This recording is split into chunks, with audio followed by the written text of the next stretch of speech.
En la antigua Grecia, sobre todo en Atenas del siglo V a.C., el teatro tenía un sentido muy distinto al que hoy le damos. No era un entretenimiento cualquiera, sino que formaba parte de grandes fiestas religiosas en honor al dios Dionisio, el dios de vino y de la fertilidad.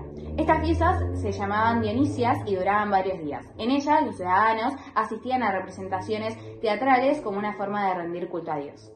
Las obras más importantes del teatro eran las tragedias, que trataban temas serios, morales y religiosos, y también se representaban comedias que eran más ligadas a lo cotidiano y a la burla de costumbres y personajes conocidos. Bueno, el teatro tenía una función social muy importante porque era considerado casi como una escuela pública, porque no solo era diversión, porque el espectador debía ir preparado para emocionarse, reflexionar y aprender. Era un espacio donde se discutían valores espirituales, políticos y sociales. Por ejemplo, en la tragedia los espectadores debían ir preparados para ver escenas muy impactantes y dolorosas, que los llevaban a reflexionar sobre la vida, las tragedias del humano y etcétera.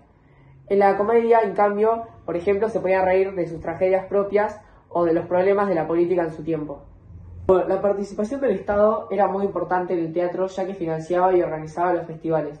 Todos los ciudadanos, sean ricos o pobres, podían asistir, ya que se consideraba un deber cívico. Bueno, con respecto a los anfiteatros, los griegos construyeron teatros al aire libre, generalmente en las laderas de las colinas, y gracias a la forma semicircular de las gradas y al lugar natural, lograban una acústica perfecta que hacía que se pueda escuchar incluso desde muy lejos. El teatro Epidauro es el ejemplo más famoso y todavía se conserva del anfiteatro, y los anfiteatros tenían una capacidad de más o menos 15.000 y 20.000 espectadores. Bueno, los actores se llamaban hipócritas, que venían del griego Hipócrates, que era el que finge, y usaban trajes especiales con máscaras que cubrían la cabeza. Y en el caso de la comedia, los trajes eran más coloridos y llamativos, como para resaltar lo cómico, y en la tragedia la ropa era mucho más seria, con zapatos altos para dar presencia y altura. Bueno, como dijimos antes, las máscaras no eran solo para disfrazarse, sino que también ayudaban a proyectar la voz y mostrar expresiones fijas que desde lejos se podían identificar. Bueno, el coro tenía un papel central y no eran simples extras, sino que era un grupo que comentaba sobre la obra, reflexionaba sobre lo que pasaba y servía de puente entre actores y espectadores.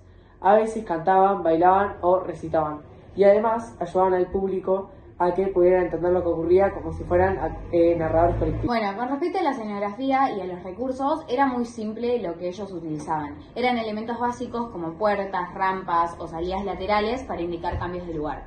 A veces también empleaban recursos mecánicos como grúas o plataformas para representar apariciones de dioses o sucesos fantásticos. Los personajes en las tragedias y dramas satíricos, los protagonistas solían ser dioses o personajes nobles, elevados, que representaban lo heroico, y en la comedia, en cambio, se presentaban personajes del pueblo, de clases bajas, lo cual hacía más cercana y graciosa la situación.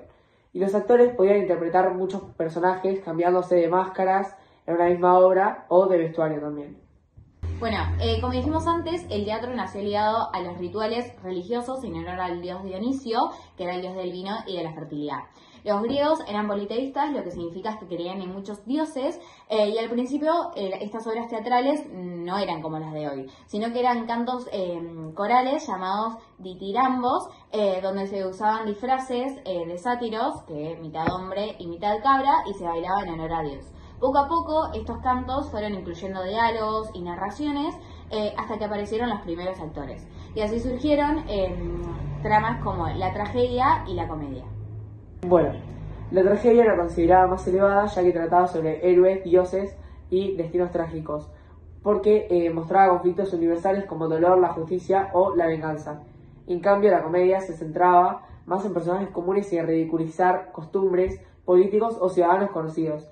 Tenía un carácter más popular y cercano al pueblo. El filósofo Aristóteles analizó el teatro y dijo que esto no era una forma de imitación real. La tragedia imitaba a los grandes personajes con un tono elevado y la comedia imitaba a la gente común resaltando sus defectos y exagerándolos.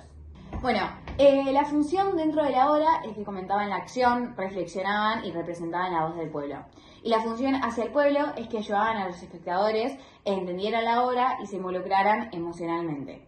Estaban dirigidos por un corifeo, el líder del coro, que a veces dialogaba directamente con los actores.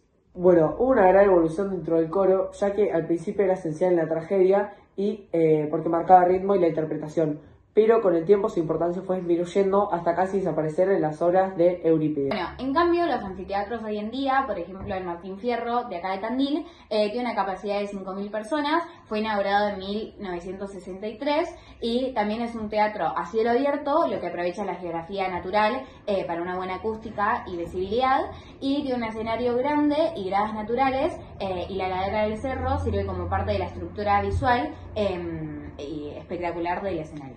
Podemos decir que el teatro griego era religioso y educativo y hoy los anfiteatros son espacios culturales y de entretenimiento. En ambos la comunidad se reúne para compartir arte y emociones.